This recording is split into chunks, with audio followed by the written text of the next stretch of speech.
Hello students and Jai Hind. I welcome you all to summer IAS. I hope सब खैरियत से हैं, अपना बहुत ध्यान रख रहे हैं एंड सिंसियरली एग्जामिनेशन की प्रिपरेशंस में लगे हैं, जमकर मेहनत कर रहे हैं।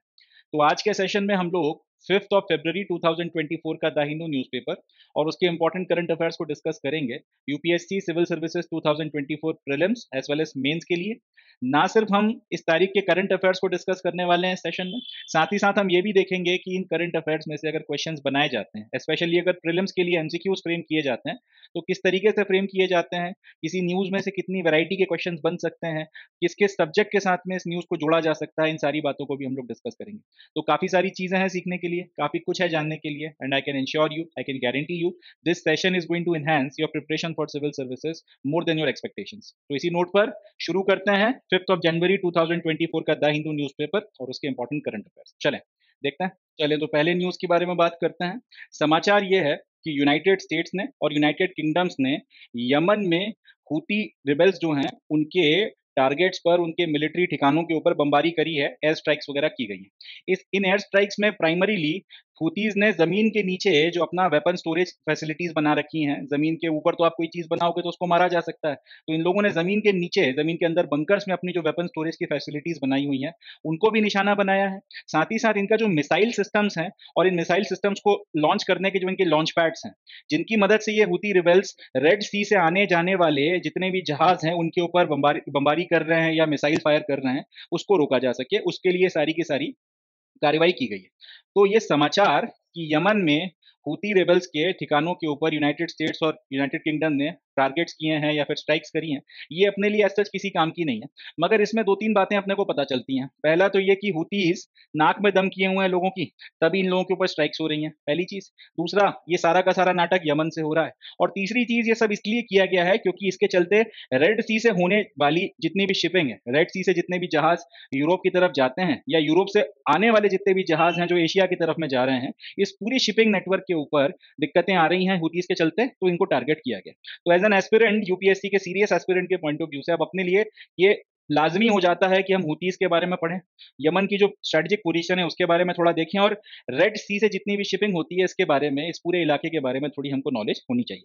तो इन दो तीन बातों के बारे में अपने को बात करनी है। न्यूज ये वाली अपने लिए आज तक किसी काम की नहीं है, बट इसमें से जो दो तीन एलिमेंट्स निकल कर आए हैं इसको हम लोग डिटेल में पढ़ेंगे। मगर आपको कंटेक्स्ट समझ में आ सके कि क्यों पढ़ेंगे, वो बताने के लिए न्यूज मैंने आपके साथ में शेयर करी। तो सबसे पहले हम लोग ये देखते हैं कि हूतीज कौन है। ये जो हूती रिबेल्स हैं जिनके ठिकानों पर टारगेट किया गया है, ये भाई लोग हैं कौन। तो Houthis are the Shia militant groups engaged in civil war in Yemen, controlling significant parts of the country, including the capital सना। यहाँ पे ए गायब हो गया है और मैं लिख देता हूँ अपनी तरफ से सना। तो हूतीज कौन है? हूतीज बेसिकली एक मिलिटेंट ग्रुप है और शिया मिलिटेंट ग्रुप है, यानी कि ये लोग इस्लाम का जो शिया सेक्ट है उसको मानने वाले मिलिटेंट ग्रुप हैं। और ये लोग क्या कर रहे हैं, यमन की जो रूलिंग आपकी क्लास है, यमन के जो आपका की जो बादशाह हैं या फिर उनका जो भी रूलिंग अथॉरिटी है, उनके साथ में इन भाई लोगों की चल रही है लड़ाई। अब इनके साथ में इनकी लड़ाई इस तरीके से चल रही है कि यमन के काफी बड़े इलाकों पर इन्होंने कब्जा कर लिया है, जिसमें यमन का कैपिटल सना भी शामिल है। एंड एक अच्छा खासा सिविल वॉर इस पूरे के पूरे इलाके में हूती रिबल्स के कारण क्रिएट हो गया। तो हूतीज कौन है, याद रखिएगा, हूतीज एक मिलिटेंट ग्रुप है, एक शिया मिलिटेंट ग्रुप है। शिया इसलिए इंपॉर्टेंट है क्योंकि इसके आगे अपने को समझ में आएगा इनका शिया होना जियो स्ट्रेटेजिकली या जियो पॉलिटिकली कितना इंपॉर्टेंस रखता है। तो ये जो शिया मिलिटेंट्स का ग्रुप है यमन में बेस्ड है, यमन में जो रूलिंग अथॉरिटीज हैं या रूलिंग क्लास है उसके साथ में इनके लड़ाई झगड़े चल रहे हैं। इन्होंने उसके चलते पूरा का पूरा जंग का ऐलान कर रखा था वहां पे, और 2014-15 के आसपास से लगातार इनकी लड़ाइयां यमन की रूलिंग क्लास के साथ में चल रही हैं। उसका नतीजा अब ये निकला है कि इन्होंने यमन के एक अच्छे खासे इलाके के ऊपर कब्जा कर लिया है। एंड इस इलाके में जो सना नाम से यमन का कैपिटल है वो भी शामिल है। याद रखिएगा, एक सवाल बन सकता है रेलवे वगैरह के एग्जाम में, खासतौर पे पूछा जा सकता है कि यमन का कैपिटल क्या है, तो याद रखना अपने को यमन के कैपिटल का नाम सना है। इस पे कब्जा करके ये लोग बैठ गए। अब हो ये रहा, अब पहले तो ये समझ लेते हैं कि रेलेवेंट क्यों है या इंपॉर्टेंट क्यों, इंपॉर्टेंस क्यों रखता है। थोड़ा सा मैं आपको बड़ा करके दिखाता हूँ। ये है मिडिल ईस्ट का इलाका, या फिर यूं कह सकते हैं कि ये है आपका अरेबियन पेनिनसुला का इलाका। अरेबियन पेनिनसुला में प्राइमरीली आपको अपने को जो देश दिख रहे हैं, एक तो ये सऊदी अरब हो गया, दूसरा नीचे यहाँ पर यमन हो गया, यहाँ ओमान हो गया, यहाँ पे यूनाइटेड अरब एमिरेट्स हो गया, इधर कतर है, इधर कुवैत है। ये बीच में छोटा सा यहाँ पे दिख नहीं रहा होगा, मैं इसको हाईलाइट कर देता हूँ। ये जो बीच में छोटा सा बिंदु मैंने लाल कलर से बनाया, ये बहरीन का आइलैंड है। यहाँ पर जो ये इलाका शुरू हो जाता है पर्शियन गल्फ है और उसके इस तरफ में ईरान है। अब बात यह है कि यमन ये रहा अपना, ठीक है, यमन ये है। अब इस यमन के लगभग लगभग इतने इलाके के ऊपर हूतीस का कब्जा हो गया है, ठीक है जी। अब हूतीस का इस इलाके पे कब्जा हो गया है। प्रॉब्लम यह है कि रेड सी से अगर आपको इंडियन ओशन की तरफ में जाना है तो ये रास्ता लेना पड़ता है। अगर आप यूरोप से चलना शुरू करते हो तो मेडिटेरेनियन सी से होते हुए आप स्यूज कैनाल तक आते हो। स्यूज कैनाल से फिर आप यहाँ रेड सी में एंटर करते हो और रेड सी से आप फिर इस रास्ते से होते हुए इस तरफ निकल जाते हो। इसी का उल्टा अगर आप इंडियन ओशियन से या अरब का जो ये पूरा गल्फ वगैरह का इलाका है, यहाँ से अगर आप यूरोप अपना सामान भेजना चाहते हो तो सबसे वाजिब रास्ता है कि आप यहाँ से जहाज से बैठो और यहाँ से आपका स्यूज कैनाल वगैरह से इधर से होते हुए आप निकल जाओ। प्रॉब्लम ये हो गई है कि जब से ये इसराइल का और पैलेस्टीन का विवाद शुरू हुआ था पिछले साल 7 अक्टूबर के बाद से, हो ये रहा है उसके बाद से कि अब कोई जहाज यहाँ से यहाँ जाए या फिर कोई जहाज जहाज यहाँ से यहाँ जाए, आप ये रास्ता पकड़ लो, आप ये रास्ता पकड़ लो। हूती भाइयों ने किया यह है कि इस तरफ से जितने भी जहाज निकलेंगे उनको जाना तो यहीं से पड़ेगा। इसको बोला जाता है बाब अल मंडेब। ये जो छोटा सा आपको यहाँ पे ये जो दोनों जमीनों के बीच में छोटा सा इलाका देखने को मिल रहा है, इसको बोला जाता है बाब अल मंडेब। इसके इस तरफ का जो पोर्शन है इसको बोलते हैं गल्फ ऑफ ईडन और ऊपर की तरफ में जो है इसे बोला जाता है रेड सी। तो अब चाहे आप यहाँ से जाओ चाहे आप यहाँ से जाओ, हूती भाई जो यहाँ पे बैठे हुए हैं ये भाई लोग इस पूरे इलाके में जितनी आपकी जो जहाज जा रहे हैं उनके ऊपर मिसाइल ही मिसाइल मार रहे हैं। वो गैंग्स ऑफ वासेपुर का एक डायलॉग है, आपने सुना होगा, सरदार खान जब जाता है रामाधीर के इलाके में हजरात हजरात हजरात करते हुए, और एक डायलॉग बोलता है कि इतना बम मारेंगे कि पूरा इलाका धुआं धुआं हो जाएगा। तो हुटीज बेसिकली यही नाटक कर रहे हैं, इस पूरे इलाके में इतनी मिसाइलें मार रहे हैं कि आपका जो पूरा शिपिंग नेटवर्क है वो धुआं धुआं तो खैर नहीं हो रहा, मगर वो पूरा का पूरा शिपिंग नेटवर्क बुरी तरीके से जो है इम्पैक्ट हो गया है। और प्रॉब्लम यह है कि शिपिंग नेटवर्क के थ्रू भारत की बात नहीं है, पूरी दुनिया की अगर बात की जाए, वर्ल्ड ट्रेड का एक बहुत बड़ा हिस्सा इस इलाके से जो है वर्ल्ड ट्रेड का एक बहुत बड़ा सेक्शन जो है इस इलाके से इधर से उधर ट्रैवल करता रहता है। जितना भी आपका व्यापार होता है उसमें इस पूरे के पूरे ट्रेड रूट का एक बहुत इंपॉर्टेंट रोल है। अब क्योंकि भाई हूती भाइयों ने जब से ये आपका इसराइल में पैलेस्टीन का विवाद हो रहा है उसके बाद से यहाँ से जाने वाले शिपिंग नेटवर्क के ऊपर टारगेट करना शुरू कर दिया है। तो पूरे के पूरे आपके जो वर्ल्ड शिपिंग नेटवर्क है वो इम्पैक्ट हो रहे हैं। इससे यूरोप की बात हो, नॉर्थ अमेरिका की बात हो, साउथ अमेरिका की बात हो, अफ्रीका के दूसरे देशों की बात हो, ऑस्ट्रेलिया की बात हो, हर जगह आपका सामान के जो दाम है उसमें बढ़ोतरी थोड़ी सी आपको समझ में आ रही है। अगर लंबे वक्त तक इन लोगों ने इसको कंटिन्यू रखा और इसके चलते अगर ये इलाका इनएक्सेसिबल हो गया तो फिर ऐसी कंडीशन में होगा ये, मैं आपको दिखाता हूं अच्छे से, ऐसी कंडीशन में होगा ये देखिए, ये जो इलाका है अगर हुतियों के चलते यहां से यूरोप से आप हुतियों के चलते अगर यूरोप से आप इस तरफ से आके इधर ना जा पाओ या फिर यहां से अगर आप इधर ना जा पाओ, अगर ये रास्ता निष्प्रभावी हो गया, अगर इस रास्ते के थ्रू ढंग से ट्रेड नहीं हो पाया तो उस कंडीशन में जो शिपिंग नेटवर्क्स हैं, जो शिपिंग कंपनीज हैं, उनको ये रास्ता लेना पड़ेगा। अब आप यूरोप से अगर एशिया की तरफ में आना चाहते हो तो आपको ये पूरा अफ्रीका जो है सरकमवेंट करके आना पड़ेगा।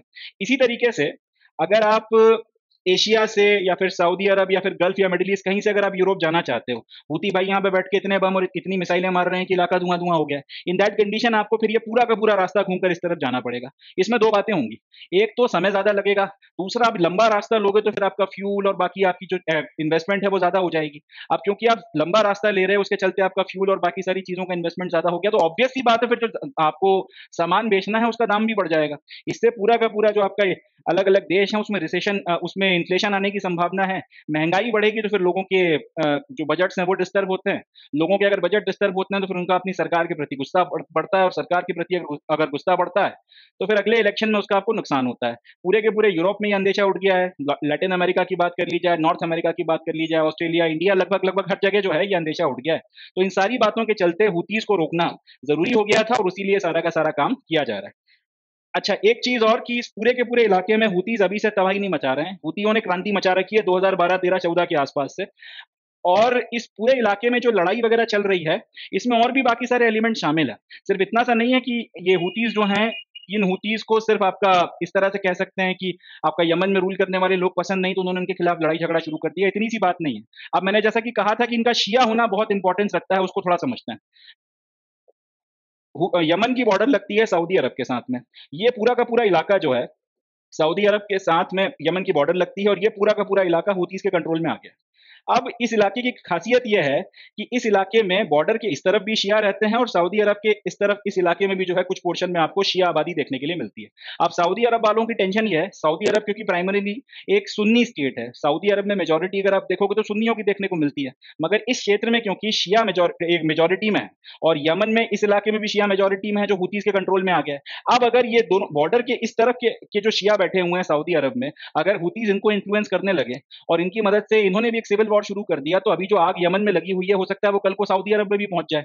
इस अंदेशे के चलते सऊदी अरब ने हुतीस के खिलाफ एक पूरा का पूरा जंग छेड़ रखी है और 5-6 साल से सऊदी अरब वाले जो थे इनके ऊपर बम्बार्डमेंट कर रहे थे। जब तक ये लड़ाई अपने इस इलाके में कन्फाइंड थी तब तक दुनिया को कोई मतलब नहीं था, मगर जैसे ही हुतियों ने आने जाने वाले शिप्स को टारगेट करना शुरू किया तो पूरा का पूरा इलाका जो है वो अब इससे इम्पैक्ट हो रहा है। एक बात और कि यहाँ पर अब सिर्फ बात इतनी सी नहीं है कि यहाँ पर जो हुती हैं वो एक शिया मिलिटेंट ग्रुप है और वो आपका सऊदी अरब से भी लड़ रहे हैं और यमन की डिस्पेंसेशन से लड़ रहे हैं। बात सिर्फ इतनी सी नहीं है, यहाँ पर इस पूरे खेल में एक और खिलाड़ी की एंट्री हो रही है और उस एंट्री का नाम है ईरान।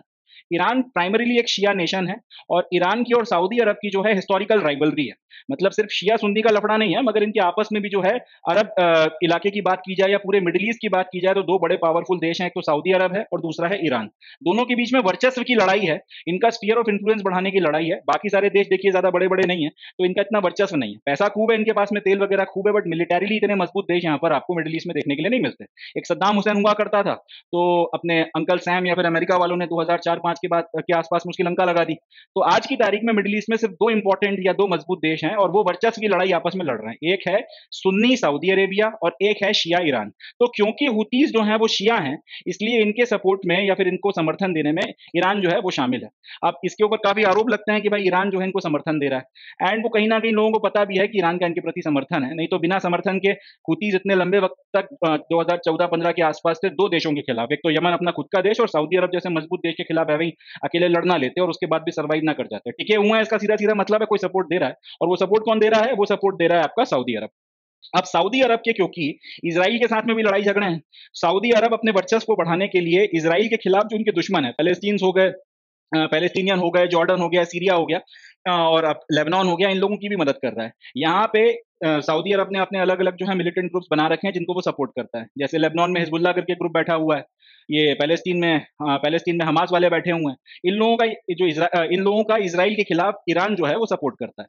अब जब से 7 अक्टूबर 2023 को जब हमास ने इसराइल में हमला करके 1400 के करीब यहूदी मारे थे या 1400 के करीब इसराइलीज को मारा था, तो उसमें यह कहा गया था कि इन लोगों ने ये काम किया है ईरान की मदद से। हालांकि ईरान ने डिनाई किया था इस बात को, मगर उन्होंने बोला था कि ये काम जो है भाई ईरान की मदद से किया गया। उसके बाद से इसराइल ने वॉर डिक्लेयर कर दिया हमास के ऊपर और पैलेस्टीनियंस के ऊपर लगातार बम्बार्डमेंट हो रहा है और 10 तरीके की चीजें वहां पर चल रही हैं। मगर क्योंकि अब ईरान जो है वो एक तरीके से यहाँ पर भी इन्वॉल्व है, हमास की भी मदद कर रहा है और ईरान जो है वो हुतीस की भी मदद कर रहा है। तो यहाँ पर अब हुतीस जो है ऐसा कहा जा रहा है कि जियोपॉलिटिकली ईरान के को हेल्प करने के लिए या फिर ईरान के ऊपर से प्रेशर हटाने के लिए या फिर ईरान को दुनिया के सामने ब्लैकमेलिंग का एक टूल देने के लिए कि भैया अगर तुमने ये इसराइल को नहीं रोका तो फिर हम यहाँ से शिपिंग नहीं होने देंगे, इसके लिए उन्होंने जो है इस इलाके में बम्बार्डमेंट चालू करवा दिया है और जो पूरा आपका शिपिंग का नेटवर्क है उसको वो इस तरीके से इम्पैक्ट कर रहे हैं, इस तरीके से डिस्टर्ब कर रहे हैं। तो ये जो है पूरी कहानी है और यही बात मैंने स्लाइड्स में आगे लिखी भी है, ये मैं आपको बता देता हूं। ये पूरा का पूरा जो कन्फ्लिक्ट है इसमें रीजनल राइवलरीज जो है वो मैटर करती हैं। लंबे वक्त से ईरान और सऊदी अरब के बीच में वर्चस्व की एक लड़ाई चल रही है। इसमें ईरान जो है वो आपका हुतीस को सपोर्ट कर रहा है और सऊदी अरब जो है वो यमन की गवर्नमेंट को सपोर्ट कर रहे हैं। और साथ ही साथ अब क्योंकि ईरान जो है वो इन्वॉल्व है इसराइल के में जो पूरा इसराइल और हमास का जो पूरा कन्फ्लिक्ट हो रहा है उसमें क्योंकि ईरान इन्वॉल्व है, तो उसके सपोर्ट में भी अब जो है उसके ऊपर से प्रेशर को कम करने के लिए अब हुतीस जो है उसकी मदद में उतर आए हैं, क्योंकि हुतीस की मदद उनके खुद के सिविल वॉर में ईरान की तरफ से की जा रही है। तो ये जो है पूरी की पूरी न्यूज है, अपने को ध्यान में रखनी है। अपने लिए काम की चीज क्या है? अपने को ध्यान ये रखना है कि यहाँ से क्वेश्चंस बनते हैं मैपिंग के खूब सारे। एक तो ये पूछा जा सकता है कि भैया और यमन की राजधानी क्या है, यमन कहाँ पे है, यमन का जो है बॉर्डर किसके साथ में लगता है, किसके साथ में नहीं लगता, तो अपने को देखना है। सऊदी अरब के साथ में लग रहा है, ओमान के साथ में लग रहा है। यमन जो है अरेबियन पेनिनसुला का पार्ट है। यमन की बॉर्डर अगर आप समुद्री बॉर्डर की बात करें तो गल्फ ऑफ एडन के साथ में इसकी बॉर्डर लगती है, ठीक है जी। इसके अब यमन के जो 2-3 इंपॉर्टेंट पोर्ट्स हैं उसका आपको पता होना चाहिए। इसी तरीके से बाब अल मंडेब कहां पे पड़ती है? बाब अल मंडेब, ये जो छोटा सा आपका नैरो सा ये पोर्शन आता है, इसको बाब अल मंडेब बोला जाता है। ये जो है अब आपका अफ्रीका और यमन के बीच में आता है या फिर किन देशों के बीच में पड़ता है? तो एक तरफ यमन है, एक तरफ इरिट्रिया है और छोटा सा जिबूती है, इनके बीच में ये पड़ रहा है। इसी तरीके से रेड सी की बॉर्डरिंग कितने देश हैं, वो अपने को पता होना चाहिए। अरेबियन पेनिनसुला की तरफ में और अफ्रीका की तरफ में कितने देश की बॉर्डर लगती है इसके साथ में। इसी को आप इससे जोड़ सकते हो क्योंकि ईरान जो है बार-बार इसमें खबरों में आ रहा है। तो पर्शियन गल्फ के बारे में भी पता होना चाहिए कि पर्शियन गल्फ के दोनों तरफ कितने देश हैं, किसकी बॉर्डर्स वगैरह लगती हैं। इस तरीके के क्वेश्चंस वगैरह जो हैं, यहाँ से मैपिंग में पूछे जा सकते हैं। पूरी की पूरी न्यूज़ अगर आई क्योंकि जियोपॉलिटिकल सिचुएशन है, मेंस में इसके ऊपर ये सवाल बन सकता है कि भाई इस तरीके की समस्याएं अगर आगे भी खड़ी हुई तो इंडिया को फिर अपने व्यापार के ऊपर अपने जहाज़ों की प्रोटेक्शन के लिए और क्या करना चाहिए। आप लोग अगर पढ़ रहे होगे न्यूज़ में तो आपको पता भी होगा कि हम लोगों ने अपने जहाज़ यहाँ पे उतार दिए इंडियन नेवी के, ताकि हमारी शिपिंग का प्रोटेक्शन किया जा सके। मगर इसके ऊपर सवाल बन सकता है तो फिर आपको उसका जवाब एक्सप्लेन करना पड़ेगा। प्राइमरीली अगर प्रीलिम्स में क्वेश्चन आया यहाँ से तो क्वेश्चन यही आएगा कि भैया यहाँ पे जो मैपिंग के आपसे जो है सवाल पूछे जा सकते हैं, क्योंकि इसराइल का कन्फ्लिक्ट या लफड़ा चल रहा है इस वक्त। तो इसराइल की बॉर्डर किस किस के साथ में लगती है, ये मेडिटेरेनियन सी के साथ में कितने देश टकराते हैं, कौन सा देश जो है मेडिटेरेनियन ये मिडिल ईस्ट का जिसका जो बॉर्डर है मेडिटेरेनियन सी के साथ में नहीं लगता। इस तरीके के क्वेश्चंस वगैरह यहाँ से काफी बनाए जाते हैं। तो मेरा आपसे एक इंसिस्टेंट के साथ में ये कहना होगा कि भैया ये जो मैप है इसको ढंग से पढ़िए। आपकी जो एटलस की किताब आती है एक एक चीज पढ़िए, अपने आप से बोलिए कि आप यहाँ से अगर सवाल बनाते तो कैसे बना सकते हो, और जितने तरीके के क्वेश्चन आप बना सकते हैं बनाएं, और उसको प्रीलिम्स के पहले जाने से प्रैक्टिस एग्जाम में जाने से पहले प्रैक्टिस कर जाएं। मानकर चलिए यहाँ से कुछ ना कुछ आपसे जरूर आएगा। यूपीएससी वाले हर बार यहाँ पे कंफ्लिक्ट या लड़ाई झगड़े हो रहे होते हैं, वहां से कुछ ना कुछ जरूर पूछना है। So that's it from this news. इससे ज्यादा इसमें से और कुछ अपने काम का नहीं है। अब बढ़ते हैं आगे नेक्स्ट न्यूज की तरफ, देखते हैं सर। चले नेक्स्ट न्यूज की तरफ में बढ़ते हैं। अगला समाचार है नेशनल फाइनेंशियल इंफॉर्मेशन रजिस्ट्री के बारे में, जिसको शॉर्ट में एनएफआईआर के नाम से भी जाना जाता है। तो नेशनल फाइनेंशियल इंफॉर्मेशन रजिस्ट्री क्या होती है क्या नहीं होती वो डिस्कस करेंगे, बट पहले ये कि ये आखिर खबरों में है तो क्यों है। जवाब यह है कि डिपार्टमेंट ऑफ इकोनॉमिक अफेयर्स ने एक स्टेटमेंट दिया है जिसमें यह कहा गया है कि उन्होंने एक ड्राफ्ट बिल तैयार किया है, यानी कि उन्होंने एक कानून का मसौदा तैयार किया है जिसको बहुत जल्दी, मोस्ट प्रोबेबली जुलाई का जो पार्लियामेंट का सेशन होने वाला है उसमें प्रेजेंट किया जाएगा। और इसमें नेशनल फाइनेंशियल इंफॉर्मेशन रजिस्ट्री को जो सेटअप करने के लिए कानूनी आपको फ्रेमवर्क चाहिए उसको डिस्कस किया गया है। इस पर्टिकुलर बिल के पास होने के साथ ही नेशनल फाइनेंशियल इंफॉर्मेशन रजिस्ट्री नाम की जो ये संस्था है ये काम करना शुरू कर देगी। तो ये सवाल का जवाब कि नेशनल फाइनेंशियल इंफॉर्मेशन रजिस्ट्री जो कुछ भी होती है खबरों में क्यों है, जवाब है डिपार्टमेंट ऑफ इकोनॉमिक अफेयर्स ने इसके ऊपर स्टेटमेंट दिया है। अब अगला क्वेश्चन जो ज्यादा रेलेवेंट क्वेश्चन है और अपने काम का क्वेश्चन है यूपीएससी के पॉइंट ऑफ व्यू से, कि नेशनल फाइनेंशियल इंफॉर्मेशन रजिस्ट्री अगर होती है तो होती क्या है। तो जवाब यह है कि देखिए, जब आप national financial information registry basically एक तरीके का डाटाबेस होने वाला है जिसमें हर एक व्यक्ति का जो क्रेडिट हिस्ट्री रही है, उसने लोन वगैरह जो लिए थे, व्यक्ति अकेला सिर्फ एक ह्यूमन बीइंग की बात नहीं कर रहा हूँ, इसमें जो आपकी दूसरी बॉडीज आती हैं, प्राइवेट ऑर्गेनाइजेशंस हो गई या कोई आपका एक सर्टेन जो फर्म हो गया, कोई कोऑपरेटिव सोसाइटी हो गई, लगभग जितने भी तरीके के लोग लोन ले सकते हैं, एक इंडिविजुअल व्यक्ति से लेकर एक ऑर्गेनाइजेशन तक, सबका जो क्रेडिट हिस्ट्री का हिसाब किताब है, लेखा जोखा है, वो रहता है। उसमें पता रहता है कि भाई इन्होंने इसके पहले कितनी बार लोन ले रखा है, अभी अगर लोन लेने के लिए अप्लाई कर रहे हैं किसी बैंक में तो इसके पहले कितनी जगहों से और लोन ले रखा है इन्होंने, अभी इनके कितने लोन चालू हैं, इसके पहले इन्होंने जितने लोन लिए थे उसमें से कितने लोन चुका दिए, किसी लोन में इन्होंने डिफॉल्ट किया कि नहीं किया, इस तरीके की चीजें जो हैं। कहीं पर ऐसा तो नहीं हुआ कि कुछ वक्त बीच में इन्होंने पैसे देने रोक दिए थे, फिर कोई कोर्ट कचहरी का मसला हो गया, इस तरीके की चीजें। तो क्रेडिट हिस्ट्री जो भी है आपकी, आपका जो भी आर्थिक लेन देन रहा है, बैंकिंग और पूरा बैंकिंग वगैरह में आपके ट्रांजेक्शन किस तरीके से रहे, उसका हिसाब किताब जो है इस पर्टिकुलर रजिस्ट्री में रहेगा। अब इसकी मदद से होगा यह कि आपको पता चल जाएगा किसी भी व्यक्ति के बारे में, अगर वो लोन लेने के लिए आपके पास में आता है, कि भैया इसका फाइनेंशियल रिकॉर्ड कैसा है, इसको लोन देना चाहिए या नहीं देना चाहिए। और इस तरीके से इंश्योर रहेगा कि जो जिस भी व्यक्ति को आप लोन दे रहे हो वो अल्टीमेटली चुकाएगा। ऐसा नहीं है कि वो डिफॉल्ट करके बैठ जाए, ऐसा नहीं है कि पैसा लेके वो माल्या की तरह जो है आपका लंदन भाग जाए या मेहुल चौकसी की तरह कैरिबियन आइलैंड्स में जाके छुप जाए, इस तरीके की चीजें नहीं होंगी। और आपको पता रहेगा कि जो पैसा आपने दिया है वो लौट कर वापस आएगा, इंश्योर रहेगा कि आपका इंटरेस्ट भी पे किया जाएगा या नहीं किया जाएगा, और उसके बेसिस पे फिर आप ज्यादा बेटर निर्णय ले सकते हो कि किसी को लोन देना है या नहीं देना है। तो नेशनल फाइनेंशियल इंफॉर्मेशन रजिस्ट्री का ऑब्जेक्टिव क्या है, एक पब्लिक इंफ्रास्ट्रक्चर बनाना है फॉर क्रेडिट रिलेटेड इन्फॉर्मेशन। किसी को लोन देना है नहीं देना है इसके रिस्पेक्ट में जितना भी क्रेडिट रिलेटेड इन्फॉर्मेशन है, इसका पूरा का पूरा एक लेखा जोखा, हिसाब किताब, एक ऑनलाइन रिपोजिटरी जो है वो बनकर तैयार होगी। जैसे गूगल पे आप आज की तारीख में किसी भी चीज के बारे में गूगल कर लो, इन्फॉर्मेशन आ जाती है। उसी तरह उस व्यक्ति की क्रेडिट हिस्ट्री के बारे में आप एनएफआईआर में सर्च करोगे, आपको इन्फॉर्मेशन मिल जाएगी। ठीक है, अब ये सारी की सारी इन्फॉर्मेशन आपके पास में रहेगी, सेंट्रल रिपोजिटरी के तौर पर ये काम करेगी। जितनी भी इन्फॉर्मेशन चाहिए, चाहे किसी इंडिविजुअल व्यक्ति के बारे में, चाहे किसी संस्था के बारे में, सारी निकल कर आ गई। अब उसके बाद में आप डिसाइड कर लो कि आपने उसे लोन देना है या लोन नहीं देना। देना है तो फिर, और अगर देना है तो फिर किन शर्तों के साथ में देना है, डिपेंडिंग अपॉन कि उसकी क्रेडिट हिस्ट्री किस तरीके से रही है। इससे एफिशिएंट फ्लो रहेगा क्रेडिट का, सही लोगों के या फिर जिम्मेदार लोगों के पास में आप लोन दोगे, वापस आने के चांसेस हैं। और ये जो एनपीए की समस्या बन जाती है, डिफॉल्ट की समस्या हो जाती है, वो नहीं होगा। एक चीज और जो है साथ ही साथ कि आप जल्दी जो है फैसला ले सकते हो किसी भी व्यक्ति को लोन देने के लिए। ऐसा तो है नहीं कि कोई लोन की एप्लीकेशन लेकर आया और 2 घंटे में एप्लीकेशन आपने पास कर दी। आपको लोन देने के पहले अच्छा खासा जो है टाइम लगता है इस निष्कर्ष पर पहुंचने के लिए कि भाई इस व्यक्ति को लोन दिया जाए या ना दिया जाए। अब वो जो टाइम टिकिंग या फिर वो जो डिसीजन मेकिंग में टाइम टिकिंग प्रोसेस है, उसमें टाइम कम हो जाएगा और जल्दी जल्दी आप लोन देकर फाइनेंशियल इंक्लूजन भी बढ़ा सकते हो। ज्यादा लोगों के पास में जो है आप पैसा पहुंचा के उनको फॉर्मल इकोनॉमी का पार्ट बना सकते हो, इकोनॉमी को और ज्यादा फॉर्मलाइजेशन कर सकते हो, और साथ ही साथ फाइनेंशियल स्टेबिलिटी जो है उसको भी आप बढ़ा सकते हो। जल्दी से जल्दी लोन वगैरह देकर आप अपनी खुद की बैंकिंग का जो फंक्शन है उसकी भी एफिशिएंसी को बढ़ा सकते हो। आगे सब ये नहीं, नेशनल फाइनेंशियल इन्फॉर्मेशन रजिस्ट्री बन जाने के बाद में कुल मिलाकर आप ऐसे समझ लो, अगर Vijay Mallya State Bank of India के पास गया और उसने बोला कि मेरी आंखों में सच्चाई देखो और मुझे इतने इतने करोड़ का लोन दे दो, तुम्हारी कसम मैं पैसे चुका दूंगा, सच्चाई देखो, बस मेरी आंखों में सच्चाई देखो, मेरे बढ़े हुए वजन में सच्चाई देखो, सच्चाई सच्चाई सच्चाई। और उसके बाद में स्टेट बैंक ऑफ इंडिया का जो मैनेजर है उसका दिल एकदम आंसुओं में बह जाए, अरमानों में आके फिर वो लोन दे दे। अब ऐसा नहीं होगा। अब विजय माल्या या फिर मेहुल चौकसी ने आकर बोला कि मेरी आंखों में सच्चाई देखो और मुझे लोन दे दो, तो आंखों में सच्चाई देखते देखते आप एनएफआईआर में उनका डाटा डालोगे, जो भी उनका नाम वाम डालोगे और जो भी इन्फॉर्मेशन जो है निकल कर आ जाएगी, तो पता चल जाएगा कि भाई ने पहले ही बहुत सारा लोन ले रखा है, और लोन लेके भाई जो है फिर ये लंदन वंडन भी भाग चुके हैं और इस तरीके की चीजें हैं, तो इन भाई लोगों को लोन नहीं देना चाहिए। इस तरीके से जो है आप निर्णय ले पाओगे और आपका ऊला ला ला ले ओ होने से बच जाएगा।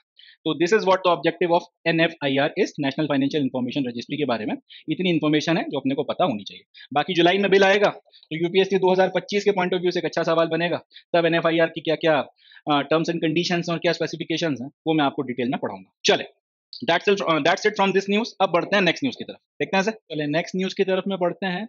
अब समाचार जो है वो यूनिफॉर्म सिविल कोड से रिलेटेड है। उत्तराखंड की जो गवर्नमेंट है, स्टेट गवर्नमेंट, वो 1 या 2 दिनों के अंदर अंदर यूनिफॉर्म सिविल कोड के ऊपर अपने स्टेट में लागू करने के लिए एक कानून लेकर आने वाली है।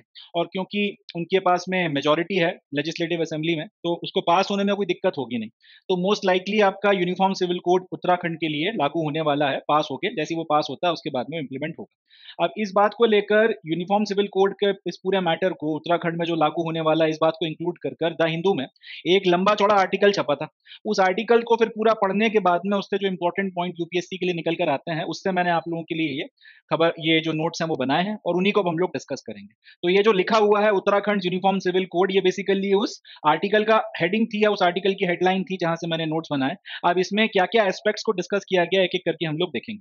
तो समाचार यह है कि उत्तराखंड की असेंबली जो है बहुत जल्दी uniform civil code bill pass करने वाली है, जिसको शॉर्ट में यूसीसी बोलते हैं। कहां पर लागू होगा? उत्तराखंड राज्य में लागू होगा। अपने खुद के राज्य के लिए बना रहे हैं तो ऑब्वियस सी बात है अपनी स्टेट में लागू करेंगे। तो पहला सवाल तो ये है कि यूनिफॉर्म सिविल कोड लाकर आप करना क्या चाहते हो? जब हम लोग बोलते हैं कि भाई यूसीसी या फिर यूनिफॉर्म सिविल कोड या हम लागू करेंगे या फिर हम पास करेंगे और उसके बाद में लागू करेंगे, तो इससे आपका मतलब क्या है? आप अचीव क्या करना चाहते हो? आप इससे हासिल क्या करना चाहते हो?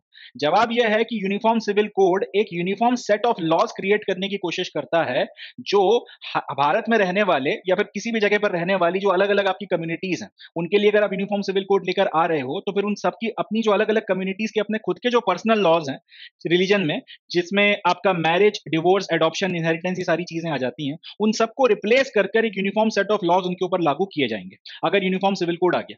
थोड़ा आसान भाषा में समझते हैं। जैसे उत्तराखंड की बात करने तो उत्तराखंड में हिंदू पॉपुलेशन भी है, मुस्लिम पॉपुलेशन भी है, सिख पॉपुलेशन भी है, बुद्धिस्ट पॉपुलेशन भी है, पारसी भी रहते हैं, जैन भी रहते हैं, पारसी भी रहते हैं, जैन भी रहते हैं, कुछ क्रिश्चियंस भी रहते होंगे। इसी तरीके से आपकी और भी काफी सारी जो है कम्युनिटीज वगैरह रहती हैं। इसके अलावा ट्राइबल्स वगैरह भी रहते होंगे। अब ये सारी कम्युनिटीज के सबके अपने अलग अलग पर्सनल लॉज हैं। हिंदूज के अपने अलग पर्सनल लॉज हैं, मुस्लिम्स के अपने अलग पर्सनल लॉज हैं। मतलब ये कि अब जैसे हिंदूज एंड मुस्लिम्स के बीच में डिफरेंस समझिए। एक वक्त में अब भारत का आज का जो हिंदू पर्सनल लॉ है या फिर हिंदू जो आपका मैरिज एक्ट है, उसके बेसिस पर एक हिंदू पुरुष जो है वो एक वक्त पे सिर्फ एक ही शादी कर सकता है। अगर उसने एक ही वक्त पर एक से ज्यादा शादी करी तो फिर ये कानूनन अपराध है, इसके लिए उसको फिर जेल जाना पड़ेगा। ठीक है जी। एक हिंदू पुरुष एक वक्त में सिर्फ एक ही शादी कर सकता है। अगर उसको दूसरी शादी करनी है तो उसको अपनी पहली पत्नी से कानूनन रूप से तलाक लेना पड़ेगा और उसके बाद ही वो शादी कर सकता है।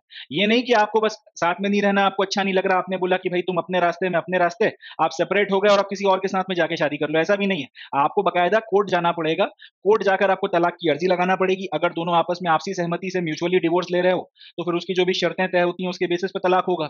अगर दोनों में से कोई भी कोई एक पक्ष अगर अड़ गया कि भाई मुझे तो तलाक नहीं चाहिए, सामने वाले को चाहिए तो क्या हो गया, मुझे तलाक नहीं चाहिए, तो फिर ऐसी कंडीशन में फिर वो केस लंबा चलता है। अगर आपस में जो है एग्रीमेंट हो गया कि चलो तलाक ले लेते हैं, मगर किन टर्म्स एंड कंडीशंस पे लेना है उसको लेकर अगर कोई डिस्प्यूट हो गया तो फिर उस पर बात खिंच जाएगी आगे। अगर शादी से बच्चे भी हो रखे हैं तो फिर उन बच्चों का क्या होगा, किसके पास में कस्टडी जाएगी, दूसरे पेरेंट को फिर कितना मिलने का हक रहेगा, वो काफी सारी चीजें होती है, एक लंबी चौड़ी लीगल प्रोसेस होती है। जब आप इसको कानूनी रूप से आपके पास में कोर्ट की डिग्री आ जाती है कि भाई आपका जो तलाक है वो दे दिया गया है, डिवोर्स ग्रांट कर दिया गया, तब आप जाके दूसरी शादी कर सकते हैं। ठीक है जी। ये है हिंदू पर्सनल लॉ। ये किस किस पर लागू होता है, जो हिंदूज हैं उन पर लागू होता है, जो सिख है उन पर लागू होता है, जो बुद्धिस्ट है उन पर लागू होता है, जैन्स वगैरह जो है उन पर भी लागू होता है। अब अगर इसी की जगह एक मुस्लिम व्यक्ति की बात की जाए जो भारत में रह रहा है, तो उसके पर्सनल लॉस के बेसिस पे वो एक वक्त में 4 शादियां कर सकता है। इसमें टेक्निकलिटीज हैं थोड़ी बहुत, मगर हाँ उसके पास में बहुविवाह की इजाजत है, वो पॉलीगैमी कर सकता है। हिंदूज में जितने लोग आ जाते हैं, हिंदू हो गए, सिख हो गए, जैन हो गए, बुद्धिस्ट हो गए, इनमें से किसी ने भी अगर एक वक्त पे एक से ज्यादा शादी करी तो ये जेल के अंदर चले जाएंगे। But at the same time मुस्लिम व्यक्ति जो है उसके पास अपने जो खुद के पर्सनल लॉज हैं, उसके बेसिस पर वो एक वक्त में 4 शादियां कर सकता है। करते जनरली कोई नहीं है, मगर और उसमें भी टेक्निकलिटीज हैं कि आप एक से ज्यादा करोगे तो उसके लिए उसकी भी अपनी शर्तें हैं।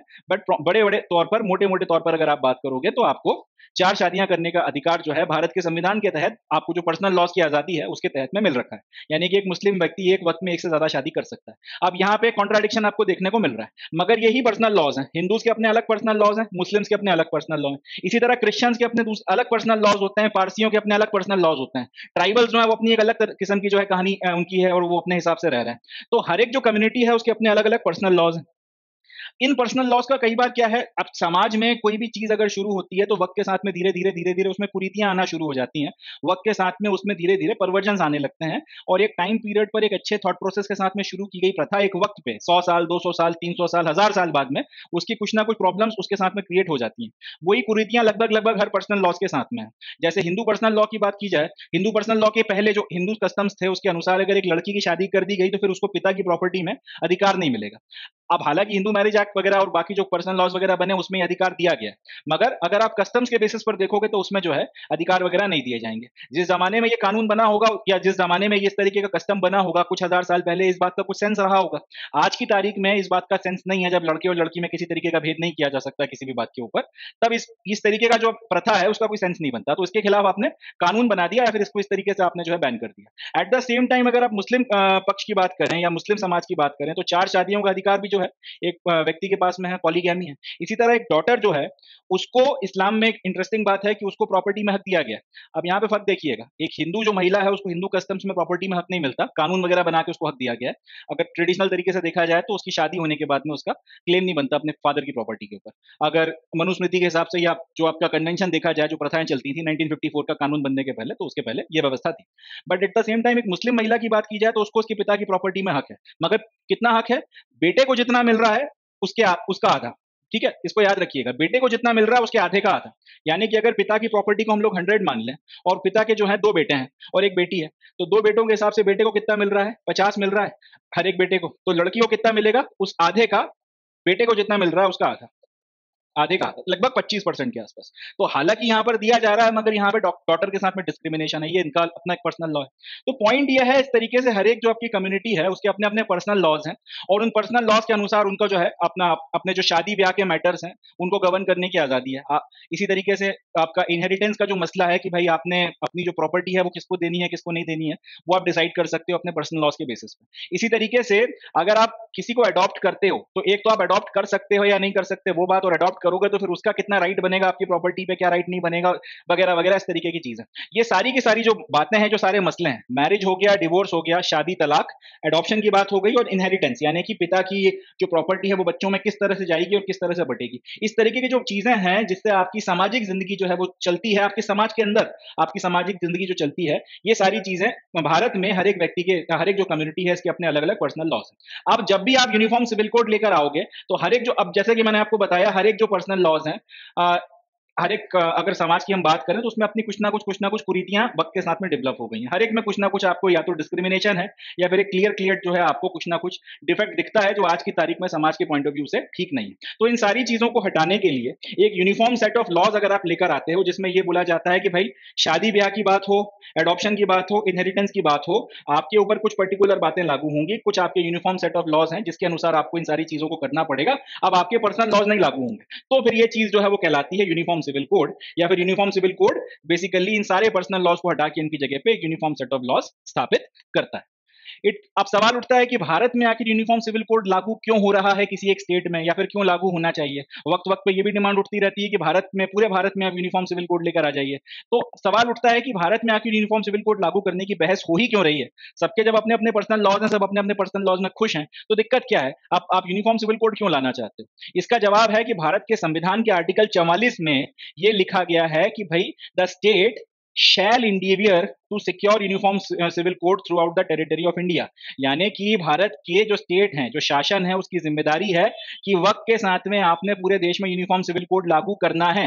हम ये नहीं बोलते कि अभी आपने लागू कर दीजिए, इसी वक्त लागू कर दीजिए, जब आपको ठीक लगे, जब आपको सही समझ में आए, आपने मगर यूनिफॉर्म सिविल कोड को लागू करना है। तो ये भारत के संविधान के आर्टिकल 44 में डायरेक्टिव प्रिंसिपल्स ऑफ स्टेट, जो डायरेक्टिव प्रिंसिपल्स हैं, उसमें लिखा हुआ है कि आपने, स्टेट ने, शासन ने, सरकार की ये जिम्मेदारी बनती है कि पूरे भारत के लिए यूसीसी या फिर यूनिफॉर्म सिविल कोड लेकर आना है। ये किसका पार्ट है, directive principles of state policy का जो चैप्टर है, चैप्टर नंबर 4, उसका ये पार्ट बनता है। चैप्टर नंबर 4 आर्टिकल 44 याद रखिएगा। यहां से क्वेश्चन बन सकता है कि डायरेक्ट यूनिफॉर्म सिविल कोड का जिक्र भारत के संविधान के किस पार्ट में मिलता है। पार्ट नंबर 4 में मिलता है, आर्टिकल नंबर 44 में मिलता है। लिखा हुआ है, साफ साफ लिखा हुआ है कि भाई the state shall endeavour to secure a uniform civil code throughout the territory of India.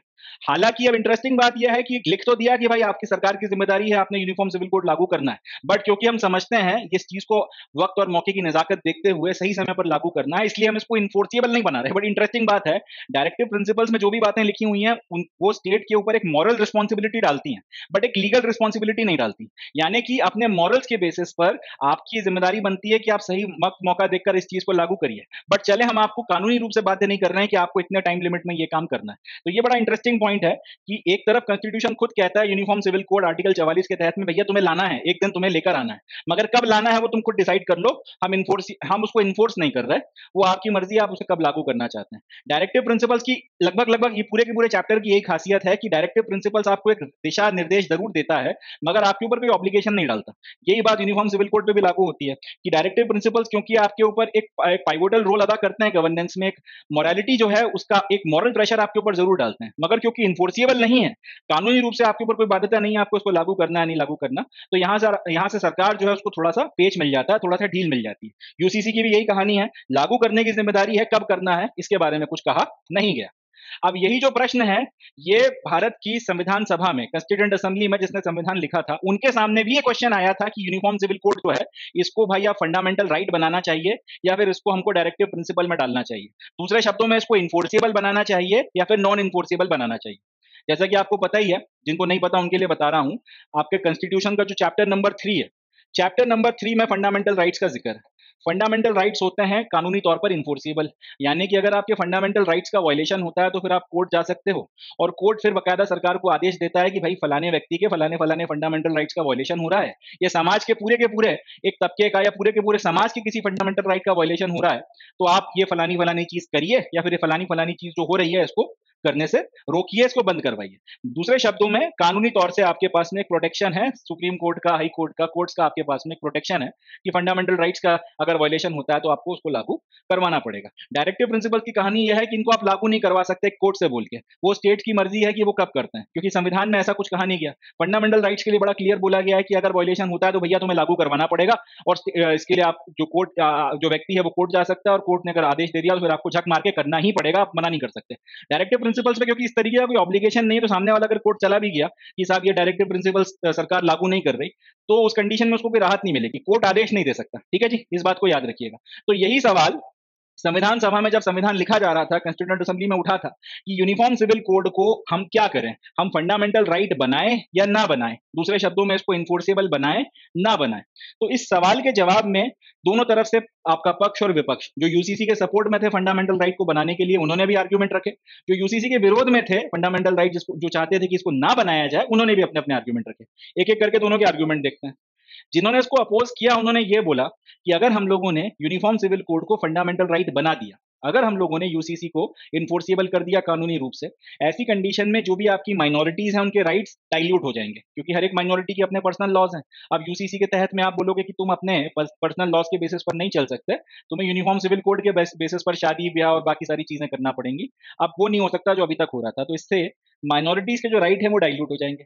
दूसरा उनका कहना यह था कि भारत की जो खासियत है वो डाइवर्सिटी है, हजारों सालों से एक समाज चला आ रहा है, उसी में बुद्धिज्म पैदा हुआ, उसी में जैनिज्म आया, उसी में सिखिज्म आया, बाहर से पारसी भी आ गए, फिर बाद में मुस्लिम्स भी आ गए, वो भी 700-800 सालों से यहाँ पे रह रहे हैं, उनका भी अपना जो है अपने उनके अपने खुद के जो है मान्यताएं हैं, भारत की मान्यताओं से भी वो इन्फ्लुएंस हुए, तो उनका भी अपना एक अलग किस्म का जो है कल्चर बन के डेवलप हुआ है। तो भारत में डाइवर्सिटी बहुत है। उसके बाद में क्षेत्र बाय क्षेत्र जो है आपको डाइवर्सिटी देखने को मिलती है। आदिवासियों की एक अलग ही जिंदगी चल रही है, वो 4 वर्णों की व्यवस्था से ऑल टुगेदर बाहर है, तो हजारों सालों में उनका इवोल्यूशन अलग हुआ है। आदिवासियों की जो अलग अलग कम्युनिटीज हैं उनका अलग अपने आप में एक अलग अलग जो है कंडक्ट है।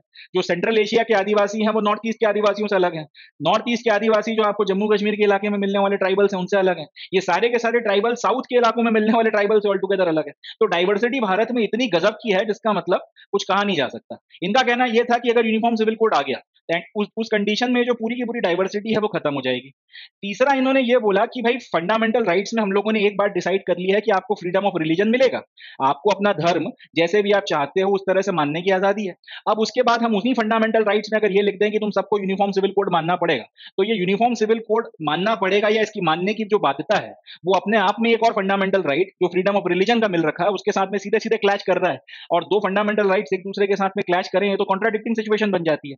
ऐसे में क्या करें? तो एक तो ये हो गया। उसके बाद में इन्होंने ये बोला such uniform set of laws should not be implemented without securing the consent of all the concern communities. इसके बाद ये बहुत एक वाजिब पॉइंट था कि हम लोग जिनके लिए आपका यूनिफॉर्म सिविल कोड लाने की बात कर रहे हैं, इनमें से किसी को पता भी नहीं है कि हम लोग इनके लिए यूनिफॉर्म सिविल कोड लाने की बात कर रहे हैं, तो पहले इनको बताया जाए कि भैया ऐसा ऐसा करने की हमारी प्लानिंग है, तुम लोगों के क्या विचार हैं क्या विचार नहीं है। किसी तरीके से इनका कंसेंसस लिया जाए, या तो रेफरेंडम करवाया जाए या वोटिंग करवाई जाए, या इनकी जो कम्युनिटी के लीडर्स हैं उनसे बोला जाए कि अपने राय मशवरे करके जो भी तुम्हें हाँ या ना है वो हमको बताओ, और क्यों हाँ है या फिर क्यों ना है वो बताओ, और सबको सुन चुकने के बाद में फिर हम ये फैसला लें तो ज्यादा बेहतर रहेगा।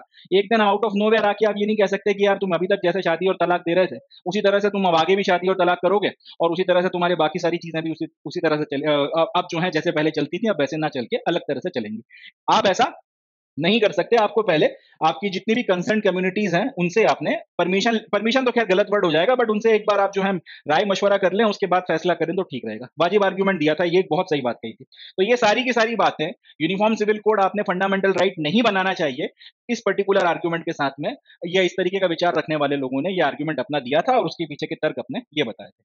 अब वो लोग जो चाहते थे कि यूनिफॉर्म सिविल कोड को लाया जाए, उनका कहना यह था, और उन्होंने सबसे पहले जो फ्रीडम ऑफ रिलीजन वाला पॉइंट उठाया था, इसके ऊपर ये बोला कि देखो भैया ऐसा है, ये यूनिफॉर्म सिविल कोड अगर लागू हुआ तो फ्रीडम ऑफ रिलीजन जो है वो किसी तरीके से कॉम्प्रोमाइज नहीं होगा। उसके पीछे इन्होंने तर्क ये दिया कि भारत का संविधान हर एक व्यक्ति को अपना रिलीजन जो है अपने हिसाब से मानने की इजाजत देता है, मगर साथ ही साथ उसने स्टेट को भी ये पावर दे रखी है कि वो किसी के लिए भी ऐसे कानून बनाने में एम्पावर्ड है रिलीजियस प्रैक्टिसेस के रिस्पेक्ट में जिससे कोई सोशल रिफॉर्म होता हो। बहुत इंपॉर्टेंट पॉइंट है इनका, ये बड़ा वाजिब आर्ग्यूमेंट था कि आपको फ्रीडम ऑफ रिलीजन भारत का संविधान देता जरूर है, बट साथ ही साथ स्टेट के पास में, भारत की सरकार के पास में ये ताकत भी है कि रिलीजन से रिलेटेड अगर कोई प्रैक्टिस है जिस प्रैक्टिस के चलते कोई शोषण हो रहा है, किसी तरीके की कोई कुरीति है, तो उस कुरीति को रिफॉर्म करने के लिए, सोशल रिफॉर्म के लिए भारत की सरकार या स्टेट जो है, शासन प्रशासन जो है, वो कानून बना सकता है। जैसे कि ट्रिपल तलाक के लिए अभी कानून बना था कुछ वक्त पहले। तो ट्रिपल तलाक ऑल्दो आपका जो है, आप हालांकि पर्सनल, ये एक तरीके से पर्सनल लॉ का ही पार्ट हो जाएगा, या कई लोगों ने आर्ग्यूमेंट दिया था कि ये पर्सनल लॉ का पार्ट है, तो फ्रीडम ऑफ रिलीजन का हिस्सा है, आप उसको छेड़ नहीं सकते। बट यही आर्ग्यूमेंट जो है ओवर रूल कर गया या प्रिवेल कर गया कि भैया कोई भी आपका जो फ्रीडम ऑफ रिलीजन है वो ठीक है, मगर स्टेट के पास में ये पावर है कि अगर कोई ऐसा फ्रीडम ऑफ रिलीजन के तहत में ऐसी प्रैक्टिस है जिससे किसी भी समाज के तबके का जो है नुकसान हो रहा है, दूसरे फंडामेंटल राइट्स अगर वायलेट हो रहे हैं, डिग्निटी के, इक्वालिटी के, तो ऐसी कंडीशन में सोशल रिफॉर्म्स किए जा सकते हैं, कानून बनाया जा सकता है और उसको फंडामेंटल राइट का वायलेशन नहीं माना जाएगा। तो यही बात इन लोगों ने कही कि यूनिफॉर्म सिविल कोड अगर लेकर आया गया तो खास तौर पर महिलाओं की जो इक्वालिटी है उसको बहुत तेजी से प्रमोशन मिलेगा। भारत में जो महिलाओं की स्थिति है इसमें बहुत इंप्रूवमेंट आएगा, और ये इंप्रूवमेंट एक तरीके से यूनिफॉर्म सिविल कोड के तहत ही आ सकता है, और क्योंकि स्टेट के पास में पावर है तो उनको ये करना चाहिए। ये आर्ग्यूमेंट जो है दिया गया था, इस आर्ग्यूमेंट को रखा गया था। खैर, फाइनली दोनों तरफ से तर्क और कुतर्क हुए, अच्छी बातें भी रखी गई, बुरी बातें भी रखी गई। अल्टीमेटली फिर डॉक्टर अंबेडकर साहब जो थे उन्होंने यूनिफॉर्म सिविल कोड के ऊपर ये कहा कि यूनिफॉर्म सिविल कोड डिजायरेबल तो है, यानी कि वो चाहते थे कि यूनिफॉर्म सिविल कोड आए, बट साथ ही साथ इनका ये मानना था कि ये फिलहाल जो है, अभी भारत का संविधान शुरुआती स्टेजेस में है, अभी अभी लागू हुआ है, अभी अभी लागू होगा, अभी तो बन ही रहा है जिस वक्त की बात कर रहे थे। एंड भारत ने अभी अभी एक बड़ा भीषण पार्टीशन देखा है, 30 लाख लोग जो है उसमें लगभग लगभग मारे गए हैं, हजारों की तादाद में, लाखों की तादाद में लोग जो है इधर से उधर इधर से उधर जो है हो गए हैं, परिवार बर्बाद हो गए हैं, सारी चीजें हो गई हैं। ना अभी हमारे पास में इतनी ताकत है, ना हमारे पास में भी इतनी क्षमता है कि हम इस चीज को इन्फोर्स करवा सकें एकदम लीगली, अगर इसका वायलेशन कहीं पर होता भी है तो। और लोग एकदम से इतना जल्दी मानेंगे भी नहीं, क्योंकि भारत का समाज उस जमाने में कंजर्वेटिव तो था, इस बात से आप इनकार नहीं कर सकते। कम्युनिटीज, क्योंकि एक, और ये एक सच्चाई है जो खुलकर एक्सेप्ट करना पड़ेगी, उस वक्त में इतनी मारकाट हो चुकी थी कि कम्युनिटीज को के मन में एक दूसरे के लिए नफरतें बैठी हुई थी। इस बात को डिनाई करने से कोई फायदा नहीं है, कहना पड़ेगी जो सच्चाई है कि कम्युनिटीज के मन में एक लिमिट, एक काफी बड़े लेवल तक जो है नफरतें बैठी हुई थी, और उन्हीं नफरतों का मैनिफेस्टेशन आज कुछ ना कुछ रूप में हो रहा है, इतनी मारकाट हो गई थी। ऐसे कंडीशन में अगर आप यूनिफॉर्म सिविल कोड लाकर फिर रिलीजन के आधार पर देश का बंटवारा होने के बाद, जब भारत के लोगों की रिलीजियस सेंसिटिविटीज बहुत ज्यादा हर्ट हो रखी हैं, एक और अगर आप इस तरीके का कदम उठाते हो तो वो ठीक नहीं रहेगा। इस तरीके का आर्ग्यूमेंट जो है डॉक्टर अंबेडकर का था कि यूनिफॉर्म सिविल कोड आपका डिजायरेबल तो है, मगर अभी शायद ऐसा वक्त नहीं है कि इसको शुरुआती स्टेजेस में हम लोग लेकर आए, देश को हील होने दो, आर्थिक तौर पे और आपका मानसिक तौर पे इसके लिए तैयार होने दो, और उसके बाद में इसको लागू करना चाहिए। इनिशियल स्टेजेस में अगर किसी को वॉलंटरीली इसको अडॉप्ट करना है तो कर ले, नहीं करना है तो ना करे। इसके लिए फिलहाल अभी जो है किसी तरीके की जोर जबरदस्ती नहीं करनी चाहिए, और ये वाजिब बात थी उस वक्त की सामाजिक परिस्थितियों को देखते हुए, ये एक वाजिब आर्ग्यूमेंट था। फाइनली ये जो फंडामेंटल राइट्स से रिलेटेड कमेटी थी, जिनकी ऊपर ये जिम्मेदारी दी गई थी कि फंडामेंटल राइट्स वगैरह आपने डिसाइड करने हैं, क्या होने चाहिए क्या नहीं होने चाहिए, इस कमेटी के अध्यक्ष हुआ करते थे सरदार वल्लभ भाई पटेल। तो सरदार वल्लभ भाई पटेल की अध्यक्षता में जो ये फंडामेंटल राइट कमेटी थी, इसमें अल्टीमेटली वोटिंग हुई और 5 और 4 की मेजोरिटी से सेटल हुआ कि यूनिफॉर्म सिविल कोड को फंडामेंटल राइट नहीं बनाया जाएगा, इसको डायरेक्ट प्रिंसिपल्स में डाला जाएगा। ये जरूरी तो है, बट अभी एकदम ही जो है इतना नेसेसिटी भी नहीं है कि अभी के अभी करवा दिया जाए, जरूरी बहुत है, तो इसको बाद में अपने हिसाब से जो हम लोग करवाएंगे, अभी इसको लागू करने की कोई जरूरत नहीं है। 1949 1950 के पहले इन लोगों ने इस बात को डिसाइड कर लिया। यहां से भी एक बात याद रखिएगा कि फंडामेंटल राइट्स की एक कमेटी थी जिसके अध्यक्ष हुआ करते थे सरदार वल्लभ भाई पटेल, और इन भाई लोगों ने 5-4 के की मेजोरिटी से डिसाइड किया था uniform civil code fundamental rights का पार्ट नहीं बनेगा। यहां से एक सवाल ये तैयार होता है। ठीक है जी, चलें आगे बढ़ते हैं। तो अब अगला सवाल जो उठता है वो ये है कि यूनिफॉर्म सिविल कोड अगर उत्तराखंड की स्टेट लेजिस्लेटिव असेंबली में पास हो गया और उन लोगों ने अपने स्टेट में यूसीसी लागू कर दिया, तो इस यूसीसी से आपको एक्सपेक्ट क्या करना चाहिए? ये यूनिफॉर्म सिविल कोड लागू होने के बाद में आपको क्या दे देगा, या फिर इसके लागू हो जाने के बाद में क्या चीजें चेंज हो जाएंगी? अगला क्वेश्चन ये उठता है। तो इसका जवाब ये है कि जैसे ही ये यूनिफॉर्म सिविल कोड लागू होगा, जिस तरीके से इसका जो ड्राफ्ट मीडिया में आया है, इसके ऊपर जो चर्चा हो रही है, उसके बेसिस पर ये कहा जा सकता है कि ये यूसीसी फोकस कर रहा है जेंडर इक्वालिटी के ऊपर। भारत में आज भी इतने सारे कानून और प्रोटेक्शन देने के बाद भी ये एक रियलिटी है कि महिलाओं के साथ में कहीं ना कहीं उस तरीके से ट्रीटमेंट नहीं होता जिस तरीके से होना चाहिए। जेंडर इक्वालिटी कहीं ना कहीं अभी भी एक थ्योरेटिकल कंसेप्ट है, इन प्रैक्टिस इंडिया की सोसाइटी इसको पूरी तरह से एक्सेप्ट नहीं कर पाई है। उसकी वजह ट्रेडिशनली और एक काफी लंबे वक्त से हमारा पेट्रियार्कल होना है, पितृसत्तात्मक समाज होने के चलते शायद हम लोग इसको बहुत जल्दी एक्सेप्ट ना कर पाए, अभी कुछ वक्त और लगे। मगर यूसीसी लागू होने के बाद में इसकी एक्सेप्टेंस की स्पीड जरूर बढ़ेगी, ये बात क्लियर है, क्योंकि ये पूरा का पूरा लॉ अल्टीमेटली महिलाओं को प्रोटेक्शन, महिलाओं की जो है कहीं ना कहीं राइट्स में बढ़ोतरी करता है, महिलाओं के कई सारे राइट्स का प्रोटेक्शन करता है, और जेंडर इक्वालिटी के ऊपर खास तौर पे जो है एम्फेसिस दिया गया है, खास तौर पे इसका फोकस है। जो भी प्रोविजंस इसमें इंट्रोड्यूस किए जाएंगे, इसमें कोशिश यह है है इस तरीके की प्रोविजंस डाले जाएं कि भाई महिला जिनके बाद में जो भी आपके कानून वगैरह निकल कर आए, उन कानूनों के तहत में महिलाओं को और पुरुषों को इनहेरिटेंस के मैटर्स में खास तौर पर और पर्सनल लॉस के मैटर में इन जनरल इक्वल ट्रीट किया जाए। इंपॉर्टेंट पॉइंट है, समझिएगा। यूसीसी लागू होने के बाद में उत्तराखंड में बाकी जो चीजें होंगी सो होंगी, अपनी जगह है, मगर क्योंकि पूरा का पूरा लॉ जेंडर इक्वालिटी के ऊपर फोकस कर रहा है, तो खास तौर पर्सनल लॉज में इक्वालिटी आएगी, इस बात की एक्सपेक्टेशन रखी जा सकती है। महिला और पुरुष को इक्वल ट्रीटमेंट दिया जाएगा पर्सनल लॉज में। उससे ज्यादा इंपॉर्टेंट और ज्यादा रेलिवेंट बात यह है कि खास तौर पे इनहेरिटेंस के मैटर्स जो है पर्सनल लॉ में, उसमें जो है ट्रीटमेंट जो है बराबर से होगा। महिला और पुरुष के बीच में जो सबसे ज्यादा आप कह सकते हैं डिस्क्रिमिनेशन है, वो इनहेरिटेंस के मैटर में। जैसे कि मैंने आपको बताया कि ट्रेडिशनली, अभी मैं हिंदू लॉ की बात नहीं कर रहा हूं, मगर जो मनुस्मृति हो गई या रिलीजियस स्क्रिप्चर्स के बेसिस पर जो कस्टम्स बने हुए थे, उसके बेसिस पर एक बेटी की जब शादी होती है, उसके बाद में वो उसका पिता की प्रॉपर्टी पे हक नहीं बनता। ये हिंदू कस्टम्स हो गए। कानून की बात नहीं कर रहा हूँ, कानून अलग चीज है, 1954 में बना हुआ है, कस्टम्स की बात कर रहा हूँ। इसी तरह मुस्लिम पर्सनल लॉज में जो इनहेरिटेंस है, उसमें बेटे को जितना मिल रहा है उसके आधे का आधा आपको दिया जा रहा है। तो ये वाली कहानी हो गई। इसी तरीके से किसी और कम्युनिटी की कुछ और कहानियां, किसी और की कुछ और कहानियां। इनहेरिटेंस में खास तौर पर ये डिस्क्रिमिनेशन बहुत जबरदस्त है। अब ये एक आप किस तरह से कह सकते हैं, ये ट्रेडिशन बना हुआ है कि बेटों को जनरली जो है प्रेफरेंस हमेशा से दिया गया है। ट्रेडिशनल इस तरीके के इतिहास रहा है इस तरीके का, जिसके चलते बेटों को एक प्रेफरेंस मिला है। तो लड़कियों के साथ में, महिलाओं के साथ में खास तौर पर जो डिस्क्रिमिनेशन था, वो इनहेरिटेंस के मसलों में था। पिता की जो संपत्ति लेनी है, उसके ऊपर जो अधिकार है, उसको लेकर नाटक थे। अब उसमें जो है यहाँ पर कमी आएगी। उसमें जो है खास तौर पर ये कानून लागू होने के बाद में हमको महिला और पुरुष के बीच में इक्वालिटी देखने के लिए मिलेगी। साथ ही साथ मैरिज और डिवोर्स की बात की जाए, शादी और तलाक की अगर बात की जाए, इन मसलों को भी, जो इससे रिलेटेड कई सारी ऐसी प्रैक्टिसेस हैं जो शायद आज की तारीख में मॉरली ठीक नहीं है, इनको भी पूरी तरीके से खत्म किया जाएगा। जैसे कि पॉलीगैमी हो गया या फिर बहुविवाह हो गया, एक पुरुष का एक ही वक्त पर कई सारी शादियां करना हो गया, ये प्रैक्टिस पूरी तरीके से बैन होगी। और अगर फिर कोई भी इसको करता है इररेस्पेक्टिव ऑफ द रिलीजन, वो फिर जेल जाएगा। It's as simple as that. एक तो पॉलीगैमी हो गया। इसी तरह एक इद्दत का कंसेप्ट होता है, ये मुस्लिम समाज में प्रोमिनेंटली है कि एक महिला का अगर डिवोर्स हुआ है, उसका अगर तलाक हुआ है, तो दूसरी शादी करने के पहले 2 या 3 महीने का पीरियड होता है। उस टाइम पीरियड में वो शादी नहीं कर सकती। उसकी अपने कुछ वजह और कुछ रीजंस हैं, बट वो टाइम पीरियड में उसकी शादी नहीं होती। इस टाइम पीरियड को, जिसमें तलाक होने के बाद में एक महिला को कुछ वक्त तक रहना, ऐसे ही रहना पड़ता है, दूसरी शादी करने से पहले तक का जो ड्यूरेशन है, जो उसको काटना पड़ता है, इसे बोला जाता है इद्दत। तो एक बार अगर यूनिफॉर्म सिविल कोड लागू हो गया, उसके बाद में जो इद्दत का कंसेप्ट है, जो मुस्लिम पर्सनल लॉ का पार्ट है, ये भी फिर लागू नहीं हो पाएगा, ये भी इनफेक्टिव हो जाएगा।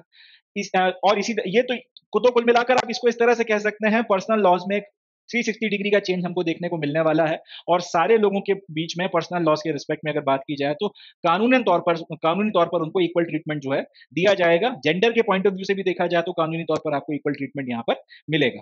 अब ना तो ये हो सकता है कि इसको इस तरह से कहना चाहिए कि कोई भाई अपनी बहन से ये नहीं बोल सकता कि भाई पिताजी की प्रॉपर्टी में तुम्हारा हक नहीं है। कानूनी तौर पर अब ये बात नहीं की जा सकती। या फिर ये नहीं बोल सकता कि पिताजी की प्रॉपर्टी में से ज्यादा हक जो है मेरा बनता है, तो बड़ा हिस्सा मैं रखूंगा, छोटा हिस्सा तुम रखोगी। अगर आप दोनों जो है एक ही पिता की संतान है, पिता पुत्री जो भी भाई बहन जो है, अगर एक ही पिता की संतान है, तो फिर उनका बराबरी का हक बनेगा, इररिस्पेक्टिव कि आप किस रिलीजन से आते हो। ऐसे रिलीजन से आते हो जिसका पर्सनल लॉ तो नहीं, जिसके कस्टम्स ये बोलते हैं कि आपको लड़कियों कुछ नहीं मिलेगा, या फिर अगर ऐसे रिलीजन से आते हो जिसका पर्सनल लॉ ये बोलता है कि बेटे को जितना मिल रहा है उसके आधे का आधा आपने देना है, कुछ नहीं माना जाएगा। अगर पिता की प्रॉपर्टी है, बच्चे हैं, जेंडर मैटर नहीं करता, बेटा और बेटी दोनों को बराबरी से मिलने वाला है जो भी मिलने वाला है। शादी तलाक की बात की जाए, हर पुरुष जो है एक वक्त में एक ही शादी कर सकता है। दूसरी करना है तो भैया पहली वाली से कानूनी तौर पर तलाक लो, उसके बाद ही दूसरी शादी हो। इसी तरह एक महिला का अगर तलाक होता है, तो उसके ऊपर फिर जो अपने पर्सनल लॉस के तहत में है कि भाई तुम इतने वक्त तक शादी नहीं कर सकती, या तुम्हें ये मानना है, वो मानना है, या तुम्हें 3 तलाक दिया जा सकता है, अब तो खैर वो भी बैन है, या किसी और तरीके का जो तलाक है उस तरीके से आपको दिया जा सकता है, वो कुछ नहीं। आपको लीगली जाकर जो है तलाक लेना पड़ेगा, लीगली आपको ये सारी की सारी चीजें करना पड़ेंगी। तो ये सारे के सारे जो सोशल रिफॉर्म्स वगैरह जो है एक्सपेक्ट किए जा सकते हैं। वही प्रॉपर्टी वाली बात जो मैंने कही, the court will also extend equal property shares to Muslim women against the existing 25% share under Muslim personal law. तो अभी मुस्लिम पर्सनल लॉ एक महिलाओं को 25% शेयर देता है, उसकी जगह बराबरी से जो है फिर वो अपना राइट असर्ट कर सकती हैं, बराबरी से उसको क्लेम कर सकती हैं। तो ये जो है कुछ मेजर मेजर बदलाव हैं जो यूनिफॉर्म सिविल कोड उत्तराखंड में लागू होने के बाद में आप एक्सपेक्ट कर सकते हैं। अब यूसीसी का जो ये पूरा मसला है, इस पे हमने 2 पक्ष देख लिए।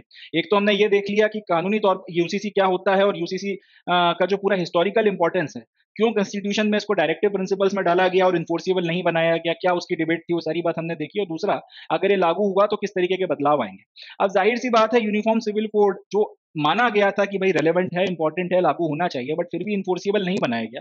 मगर क्योंकि डायरेक्टिव प्रिंसिपल का पार्ट है, यानी कि सरकार के ऊपर एक मॉरल ऑब्लिगेशन लागू करता है, तो इसी रोशनी में क्योंकि सुप्रीम कोर्ट का जो मेजर काम है वो कॉन्स्टिट्यूशन का इंटरप्रिटेशन है, हर एक जो भी उसके सामने मुकदमे या मसले आते हैं। तो इसी पर्टिकुलर पॉइंट ऑफ व्यू से सुप्रीम कोर्ट ने अलग अलग वक्त पर अलग अलग केसेस में यूनिफॉर्म सिविल कोड के ऊपर अपनी भी एक राय रखी है, अपना भी जो है उन्होंने एक आर्ग्यूमेंट रखा है, उस पर भी अब बात करना जरूरी है, क्योंकि सुप्रीम कोर्ट की जो राय है वो बेसिकली एक आपको लीगल जो है पर्सपेक्टिव देती है। तो अब अगली चीज यही देखेंगे कि सुप्रीम कोर्ट का जो है यूसीसी या फिर यूनिफॉर्म सिविल कोड के मसले पर क्या कहना है। तो सुप्रीम कोर्ट ने अलग अलग जो जजमेंट्स हैं उसमें इशू के ऊपर काफी सारी बातें कही हैं, बट मोटे मोटे तौर पर यही बात निकल कर आई है कि सुप्रीम कोर्ट ने यह बोला है कि भाई हम संसद को इसके लिए किसी तरीके का आदेश नहीं दे सकते, हम संसद को किसी तरीके से मजबूर नहीं कर सकते कि वो इसके ऊपर कानून बनाए, क्योंकि ये डायरेक्टिव प्रिंसिपल का पार्ट है। इसके ऊपर कानून बनाना या फिर उसके ऊपर कानून ना बनाना पूरी तरीके से पार्लियामेंट के डोमेन में है, पार्लियामेंट की मर्जी है, वो चाहे तो उसके ऊपर कानून बनाए, चाहे तो उसके ऊपर अभी फिलहाल कानून ना बनाए, हम इनको किसी भी तरीके से उसके लिए बाध्य नहीं कर सकते। तो जो भी बातें सुप्रीम कोर्ट ने कही हैं, मोटे मोटे तौर पर जो सबसे इंपॉर्टेंट पॉइंट निकल कर आया वो क्या है, क्योंकि डायरेक्टिव प्रिंसिपल्स का पार्ट है, इसलिए सुप्रीम कोर्ट की तरफ से आपका गवर्नमेंट को किसी तरीके की कोई दिशा निर्देश नहीं दिए जा सकते, उनको कोई आदेश नहीं दिया जा सकता, वो उनकी मर्जी है, वो बनाना चाहे तो ठीक, नहीं बनाना चाहे तो ना ठीक। 1985 में जो शाह बानो केस आया था, जिसको भारत के इतिहास के सबसे लैंडमार्क जजमेंट्स में से एक माना जाता है, जिसके सामाजिक और पॉलिटिकल बहुत रेपरकशंस निकले थे, उस पूरे के पूरे जजमेंट में भी जो है सुप्रीम कोर्ट ने कुछ बातें कही थी। The court observed it is a matter of great regret that article 44 has remained a dead letter. यानी कि सुप्रीम कोर्ट ने ये कहा था 1985 में शाहबानो जजमेंट में कि भाई ये बड़ी शर्म की बात है, एक अफसोस की बात है कि आर्टिकल 44 जो है वो अब तक लागू नहीं हो पाया, in spite of the fact कि इसके बारे में आपके कॉन्स्टिट्यूशन मेकर्स ने कहा था कि वक्त और मौके के हिसाब से आप इसे लागू करिएगा। In spite of the fact ये आज की तारीख में एक डेड लेटर बना हुआ है, संविधान का पार्ट होते हुए भी और मॉरल ऑब्लिगेशन डालने के बाद भी आप इसको लागू नहीं कर रहे हैं। एक तो ये बात कही थी, फिर आगे ये बोला था कि इसको लागू जल्दी से जल्दी करवाया जाना चाहिए। ये ऐसा नहीं कि आदेश दिया था, बट ये कहा था कि इसको जल्दी से जल्दी सरकार को सोचना चाहिए कि जल्दी से जल्दी इसको लागू करें। साथ ही अब यही जो डिमांड है सुप्रीम कोर्ट के द्वारा दो केसेस में और उठाई गई। 1995 में केस आया जिसका नाम है Sarla Mudgal versus union of India. उसमें कोर्ट ने फिर यही बात बोली कि भैया एक प्लान बना लो, कुछ डिसाइड करो इसके ऊपर, इसको हमेशा के लिए नहीं टाला जा सकता। ठीक है हम तुम्हें आदेश नहीं दे सकते इसके ऊपर, बट कुछ तो सोचो, कुछ तो करो इसके ऊपर, आप जल्दी से जल्दी इसको लागू करने के बारे में कोई विचार बनाओ। 95 के बाद में 2003 में फिर यही सवाल उठा John Vallamattom versus union of India के केस में, फिर वही बात सुप्रीम कोर्ट के द्वारा कही गई कि सरकार को कुछ करना चाहिए, सरकार को सोचना चाहिए। फिर वही बात कि हम आपको आदेश नहीं दे सकते, बट भैया कुछ तो करो इसके ऊपर, तुम तो एकदम इस पे हिलने को तैयार नहीं हो, ये बात ठीक नहीं है। तो ये जो है वक्त वक्त पर सुप्रीम कोर्ट के द्वारा यूनिफॉर्म सिविल कोड के ऊपर बातें कही गई थी। अब 2023 में मार्च के महीने में सुप्रीम कोर्ट में एक याचिका लगाई गई थी, ये आपका स्टेट्स वगैरह जो है यूनिफॉर्म सिविल कोड बना सकते हैं या नहीं बना सकते, इस बात को लेकर आर्गुमेंट ये दिया गया था कि आर्टिकल 44 में बोला गया है कि पूरे भारत के लिए जो है यूनिफॉर्म सिविल कोड लागू होना है, तो वो बनाने का पावर तो आपका पार्लियामेंट के पास में है। क्या कोई स्टेट वगैरह जो है अपना अलग से यूनिफॉर्म सिविल कोड बना सकता है या नहीं बना सकता, इस बात को लेकर सवाल उठाया गया था। और ये उत्तराखंड को लेकर सुगबुगाहट थी कि ये लोग वादा किया गया था कि हम लोग जो है यूसीसी लेकर आएंगे, तो इसके खिलाफ लोग गए थे ये बता कि भाई किस तरीके के वादे वगैरह रुकवाए जाएं, और अगर इस तरीके की कोई चीज होती है तो उसको बैन करवाया जाए, क्योंकि स्टेट्स के पास में पावर नहीं है कि वो यूनिफॉर्म सिविल कोड लागू कर सकें इस तरीके से। तो मार्च 2023 में सुप्रीम कोर्ट की एक बेंच, जिसमें उस वक्त के चीफ जस्टिस ऑफ इंडिया बैठे थे, उन्होंने या उनके द्वारा इसकी अध्यक्षता की जा रही थी इस बेंच की, उन्होंने ये बोला था कि पहली चीज तो ये कि आपका जो ये कानून है यूनिफॉर्म सिविल कोड, इसको लेकर हम किसी तरीके का दिशा निर्देश नहीं दे सकते। कई बार इस बात को रिपीट कर चुके हैं, फिर से रिपीट कर रहे हैं कि कोई दिशा निर्देश हमारे द्वारा पार्लियामेंट को नहीं दिया जा सकता। बनाना है नहीं बनाना एक्सक्लूसिवली उनके डोमेन में है, ये उनकी मर्जी है, उस पर हम लोग कुछ नहीं कर सकते। साथ ही साथ उन्होंने ये भी बोला था कि आर्टिकल 162 जो है संविधान का, वो स्टेट्स को, आपके अलग अलग राज्यों को ये पावर देता है कि अगर वो चाहें तो अपने अपने राज्यों में यूनिफॉर्म सिविल कोड बना सकते हैं। बड़ी इंटरेस्टिंग बात है, पूरे देश में आर्टिकल 44 के तहत में यूनिफॉर्म सिविल कोड लागू होगा नहीं होगा, इसके लिए हम लोग पार्लियामेंट को तो खैर किसी तरीके का हम आदेश दे नहीं सकते, वो उनकी मर्जी है। मगर स्टेट्स अगर चाहें तो आर्टिकल 162 का इस्तेमाल कर अपने राज्यों के लिए यूनिफॉर्म सिविल कोड बना सकते हैं, इसमें किसी तरीके का जो है इशू नहीं है, इसमें किसी तरीके की कोई प्रॉब्लम नहीं है। इसकी वजह उन्होंने ये बताई थी कि executive power of a state under article 162 extends to matter with respect to which the legislature of state has powers to make laws. अब ये जो बात इन्होंने कही है कि आर्टिकल 62 के तहत में अगर स्टेट चाहे तो यूनिफॉर्म सिविल कोड जो है अपने राज्यों में लागू कर सकते हैं, इसका तर्क ये है कि आर्टिकल 162 राज्यों को यह पावर देता है कि वो सारे मैटर्स जिसपे सेंटर लॉ बना सकता है, कोई दिक्कत की बात नहीं है, मगर जिसमें आपको भी अधिकार है कानून बनाने का, उन सब में आप जो है कानून बना सकते हो आर्टिकल 162 का इस्तेमाल करते हुए। यानी जैसे बेसिकली कॉन्करेंट लिस्ट की बात की गई है कि वो सारे मसले जिसके जो कॉन्करेंट लिस्ट में आते हैं, जिसके ऊपर सेंटर भी लॉ बना सकता है, स्टेट भी लॉ बना सकता है, तो उन मसलों पे आप कानून बना सकते हो। तो आर्टिकल 62 में क्या बोला, 162 में क्या बोला गया है, वो सारे मैटर जिसमें स्टेट का लेजिस्लेचर कानून बना सकता है, वहां पर उस स्टेट के पास में पावर, एग्जीक्यूटिव पावर है कि उस मैटर से रिलेटेड वो इंटरफेरेंस भी कर सकते हैं और उस तरीके के कानून अपने अपने राज्यों में बनाकर लागू कर सकते हैं।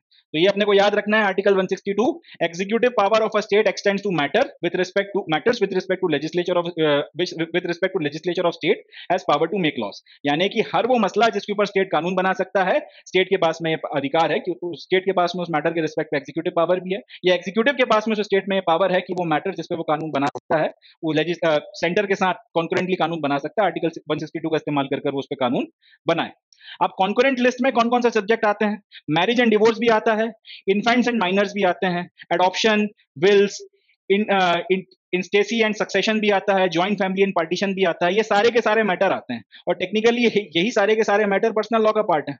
तो इसके चलते भारत के स्टेट्स के पास में ये पावर है कि पर्सनल लॉज में इंटरफेयर करते हुए, दखल करते हुए कानून बनाए जा सकते हैं अपने अपने राज्यों के लिए। और इसी को आगे एक्सटेंड करके आप बोल सकते हो कि भाई भारत के राज्य भारत के जो स्टेट्स हैं अपने अपने राज्यों में यूनिफॉर्म सिविल कोड लागू करवा सकते हैं। तो यहां से जो है सुप्रीम कोर्ट ने क्लियर कर दिया कि भैया ये लोग कानून बनाने का अधिकार रखते हैं और अपने अपने राज्यों में चाहे तो ये कानून बना सकते हैं, इनको रोका नहीं जा सकता। ये बात जो है यहाँ पर उन्होंने कहकर खत्म कर दी। चले आगे बढ़ते हैं।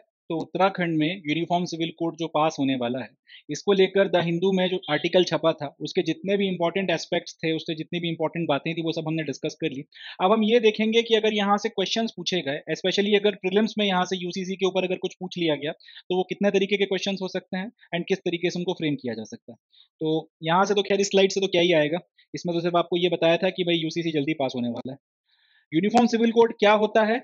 बहुत बेसिक सवाल है बट यू नेवर नो, पूछ लिया जाए। तो यूसीसी पर्सनल लॉज को एक यूनिफॉर्म सेट ऑफ लॉज के साथ में रिप्लेस करता है। किस तरीके के पर्सनल लॉज, या फिर पर्सनल लॉज में क्या क्या आ जाता है? इसमें मैरिज, डिवोर्स, एडॉप्शन और इनहेरिटेंस, मोटे मोटे तौर पर ये चार चीजें आती हैं। तो ये क्वेश्चन की तो खैर संभावना कम ही है कि यूसीसी क्या होता है, ये तो खैर एक नहीं पूछा जाएगा, ये मैं एक्सपेक्ट भी नहीं करता।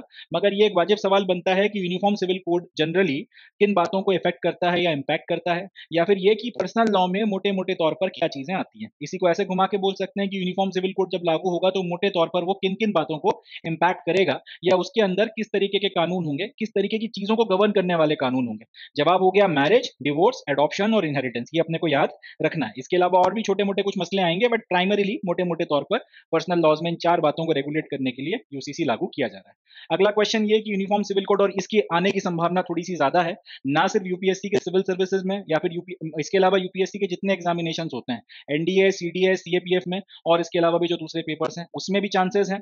इसके अलावा जो रेलवे के एनटीपीसी और बाकी भर्तियां होने वाली हैं उसमें, एंड एसएससी, सीजीएल एंड जितने एग्जामिनेशंस हैं जिसमें जनरल स्टडीज आता है, मुझे एक फीलिंग है कि यूसीसी के ऊपर ये सवाल इनमें से 2 या 3 एग्जामिनेशंस में आएगा। सवाल क्या है? यूनिफॉर्म सिविल कोड का जिक्र भारत के संविधान के कौन से आर्टिकल में और कौन से पार्ट में मिलता है? ये याद करना पड़ेगा, रखना पड़ेगा। भारत के संविधान के चैप्टर नंबर 4 या पार्ट नंबर 4 के आर्टिकल नंबर 44 में यूसीसी या यूनिफॉर्म सिविल कोड का जिक्र किया गया है। तो याद रखिएगा, भारत के संविधान के कौन से पार्ट में यूनिफॉर्म सिविल कोड की बात की गई है? पार्ट नंबर 4 में बात की गई है। अगर नाम से याद रखना है तो directive principles of state policy का जो चैप्टर नंबर 4 या पार्ट नंबर 4 है उसमें बात की गई है। एंड कौन से आर्टिकल में यूसीसी की बात की गई है? रेलवे वगैरह के पेपरों में खासतौर पर आर्टिकल नंबर पूछा जा सकता है। आर्टिकल नंबर 44 में जो है ये जिक्र जो है यूसीसी का किया गया, ये अपने को याद रखना है। इसके बाद में ये जो पूरी हम लोगों ने आपका कंस्टिट्यूएंट असेंबली की डिबेट देखी थी यूसीसी की के रिस्पेक्ट में कि इसको फंडामेंटल राइट बनाए या ना बनाए, तो यहां से अपने को एक और सवाल मिलता है। ये क्वेश्चन पूछा जा सकता है और ये यूपीएससी के लिए खास तौर पर जो है इंपॉर्टेंट है कि फंडामेंटल राइट्स की जो कमेटी थी, उस फंडामेंटल राइट की कमेटी का अध्यक्ष कौन था? ये इंपॉर्टेंट सवाल है। पहला तो ये कि हमको कई पॉलिटी में तो खैर जिसने एकदम डीप में जाके पढ़ा है उसको पता होगा, ऊपर ऊपर से जिसने सिर्फ इंपॉर्टेंट टॉपिक्स देखे उनमें शायद काफियों को पता ही नहीं होगा कि फंडामेंटल राइट्स को में क्या रखना है क्या नहीं रखना। इस पूरी चीजों को डिसाइड करने के लिए कमेटी बनाई गई थी। इस कमेटी का नाम था कमेटी ऑन फंडामेंटल राइट्स। अब ये जो फंडामेंटल राइट्स की कमेटी थी, इसके अध्यक्ष कौन थे? एक सीधा सीधा सवाल हिस्ट्री के पॉइंट ऑफ व्यू से भी बनता है, कॉन्स्टिट्यूशनल हिस्ट्री के पॉइंट ऑफ व्यू से भी बनता है, जिसको हम लोग कई बार कॉन्स्टिट्यूशनल हिस्टोरिकल बैकग्राउंड बोलते हैं, उसमें ये सवाल पूछा जा सकता है।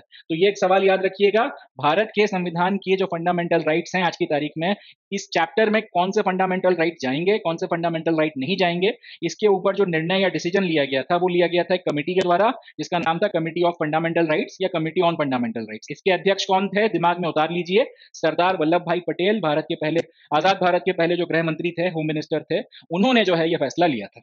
एंड साथ ही साथ ये भी याद रख सकते हैं मेंस के पॉइंट ऑफ व्यू से कि इसी कमेटी ने डिसाइड किया था कि यूसीसी को फंडामेंटल राइट नहीं बनाया जाएगा, इसको डायरेक्टिव प्रिंसिपल्स में रखा जाएगा।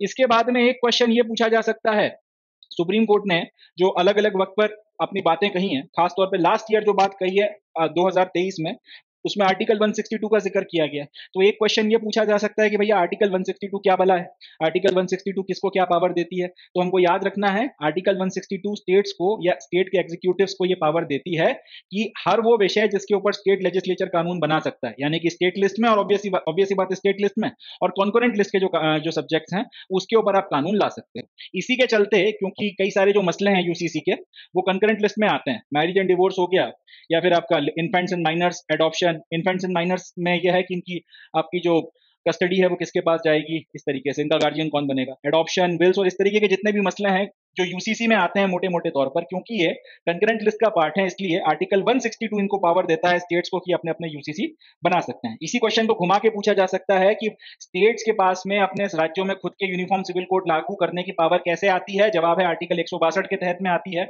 जो उनको यह अधिकार देता है हर उस विषय पर जिसके ऊपर तुम कानून बना सकते हो, कानून बना लो। क्योंकि कंकरेंट लिस्ट में यूनिफॉर्म सिविल कोड में आने वाले बहुत से सब्जेक्ट्स पड़े हुए हैं, इसलिए स्टेट्स के पास में पावर है कि वो उनके ऊपर कानून बनाकर अपने अपने राज्यों में यूसीसी लागू करवा सकते हैं। तो इतने जो है क्वेश्चंस वगैरह यहाँ से बनकर तैयार होते हैं, और इसी के साथ में ये न्यूज भी अपनी जो है समाप्त होती है, और इसी के साथ में अपनी जितनी भी सारी न्यूज है इस सेशन की वो भी यहाँ पर समाप्त होती है। So with this we come to end of today's session. आज के सेशन में बस इतना ही। अब मैं मिलूंगा आपसे नेक्स्ट सेशन में, जिसमें हम लोग 6 फरवरी 2024 का द हिंदू न्यूज़पेपर और उसके इंपॉर्टेंट करंट अफेयर्स को डिस्कस करेंगे। तब तक के लिए अपना बहुत ध्यान रखें, खुश रहें, पॉजिटिव रहें, एंड इस चैनल को सब्सक्राइब करें। अपने दूसरे फ्रेंड्स जो किसी भी कॉम्पिटेटिव एग्जामिनेशन की प्रिपरेशन कर रहे हैं जिसमें जनरल स्टडीज़ या करंट अफेयर्स पूछा जाता है, उनसे भी इसको शेयर करें, एंड जितना हो सके इस वेंचर का फ़ायदा उठाएं, अपनी प्रिपरेशन को बेहतर से बेहतर करें, एंड अपनी मर्जी के एग्जामिनेशन में सिलेक्शन हासिल कर अपने करियर में बेहतर से बेहतर करते चले जाएं। So calling it the day and concluding the session. मिलता हूँ आपसे नेक्स्ट सेशन में। Thank you. जय हिंद।